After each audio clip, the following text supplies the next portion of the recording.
All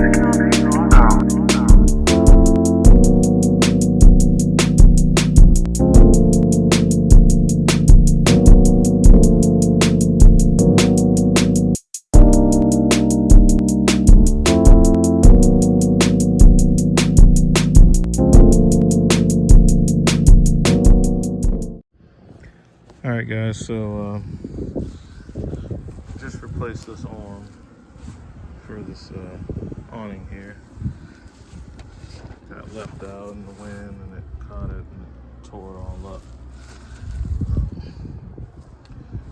What I want to show you besides the setup, you know, I got my sawhorses out, my tables, my ladders, you know.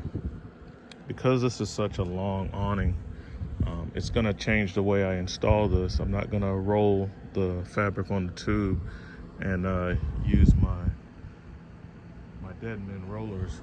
Instead, I'm going to run the fabric in first.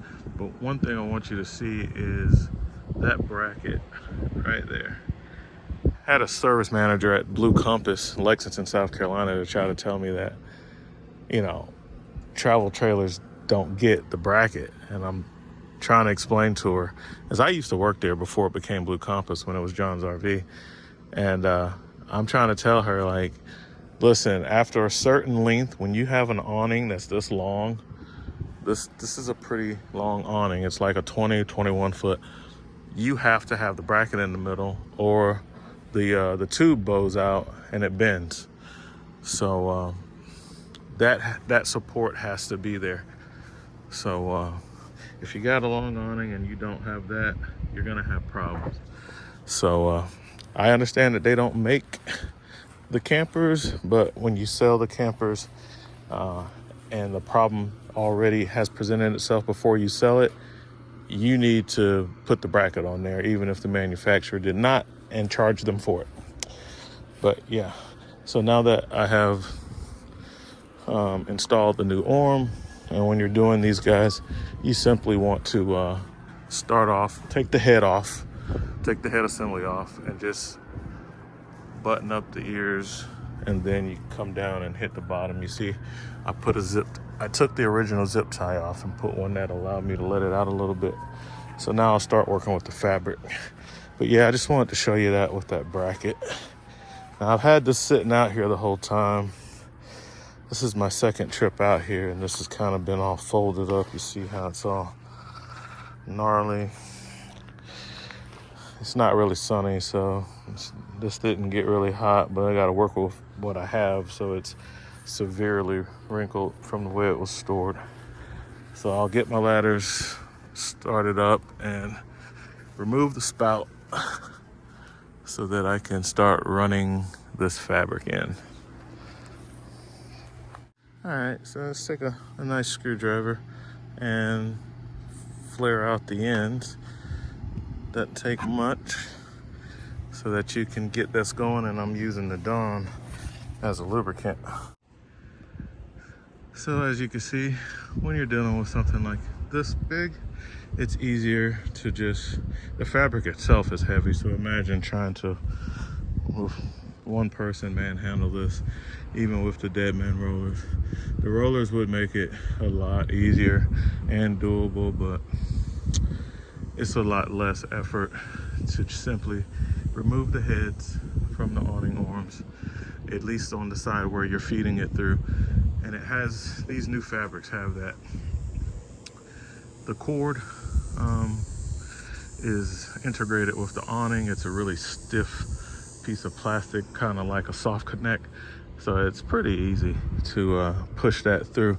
I use this very soapy mixture of Dawn dish detergent and water as a lubricant.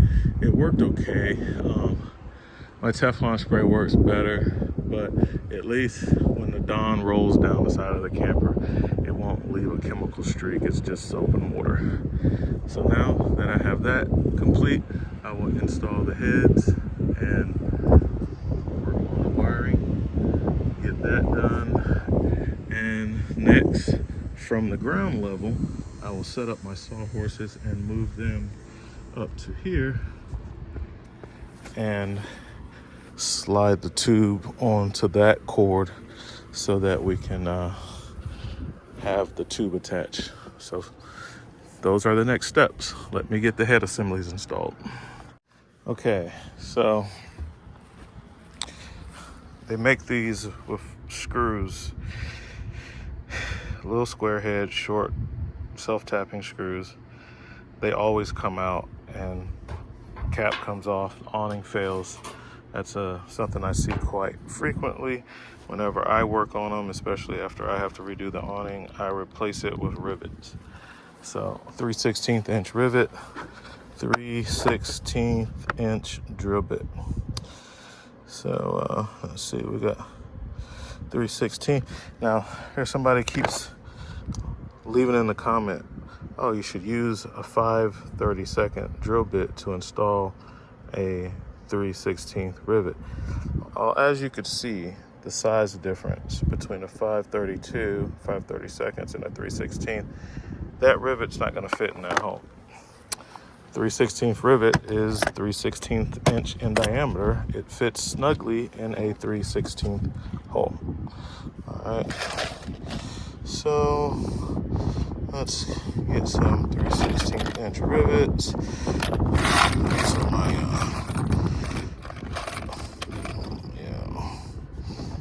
pop rivets are fine. I got Oscar rivets as well, but these pop rivets are fine. All right, so we'll put those right there. And to show you what I mean, I'll go with a 5/32 like the guy keeps saying, which he's wrong, but I'll show you what happens. Give me a second, let me get it chucked up. All right, I got my 5/32 bit chucked up. It's not gonna work, but this hole that they use with the self-tappers is already a 5/32 hole almost. See, didn't even take anything off. Now, let's see if we can get a 3/16 inch rivet to go in a 5/32 hole. No, the head of the rivet won't even fit in there. It's just not going to fit. Whatever size rivet you're using, use that size drill bit. That's how this works. So now I'll get my 3/16 drill bit.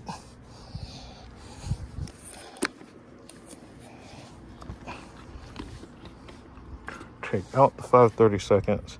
Don't believe everything you read on the internet, guys. When you see a professional doing YouTube videos, he probably knows what he's doing. You know what I'm saying? There's a really good chance that the professional who does this for a living and makes his money, all of his livelihood from what he's doing in his craft, he probably knows what he's doing. So, chuck that up. Come back over here.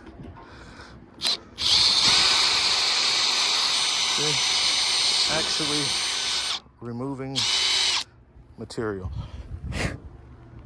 All right. Now, 3/16 inch rivet, 3/16 inch hole. As you can see, it fits snugly, and I have to,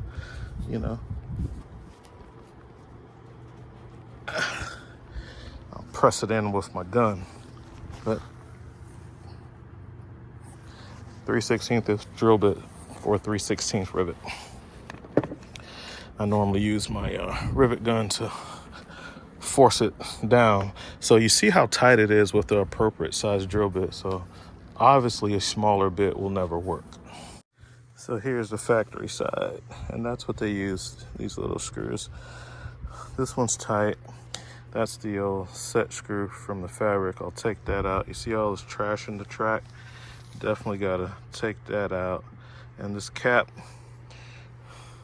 see, your fabric has to go through here, and this cap has to come off if it's not lined up, so that you can slide this tube on. Okay, tube's the same on both sides. You just got to pick a side. Now, on this side, you can see my track kind of lines up. So I'll put the Teflon in this. I'll clean that out. Caliper, all kind of crap in here. So I have to clean this out. And I took it apart from the other way. That's why this side. But I have to clean all this out. Okay. So I use my Dawn solution to clean the outside. I have the channel filled with PTFE, my power lube. Stuff's expensive, but I don't need any snags or hassles while I'm doing this. And now I'm gonna start from that end. So I gotta move this whole dealio over. So, set the sawhorses up, slide it until you can't get it any further. I keep another ladder for when I have to transition, like right now. I'm about to run out. The rags help it to stay moving good because this has a textured grip. And now I'll move these to under here. Okay, and I can take it off the ladder and keep moving it. And then I'll also move this one when it runs out again to over there. And just keep sliding it on. That'll get the tube on. All right, so now that that's on, I pretty much can eyeball it. You can use a tape measure, the distance equal on both sides. And now we just prop both of the ladders up. Same distance on both sides. Not gonna put the final set screws in it yet. We're gonna make fabric adjustments depending on how it opens and closes. So now you see how far I have that one hanging out. I'm gonna adjust this zip tie so that this one is about equal. Set my ladders up and use those as dead men to hold the awning tube assembly, roller tube assembly, until I can put them in the head assemblies. So at this point, I have adjusted the arms, both coming out. You need them to come out some so that you can move them around to fit the tube in because it's a tight fit. And you see the ladders are holding the tube, and I stand on that same ladder and adjust the tube. So I'll do the drive side first because it doesn't move, and the idler arm side you can move around to get it to fit as far as the shaft. So I'll be twisting on the roller tube to make it line up with the holes. All right, and because we didn't roll the fabric up, we just had to cut the zip ties to extend the arms, and that's it. The awning is installed. It's back.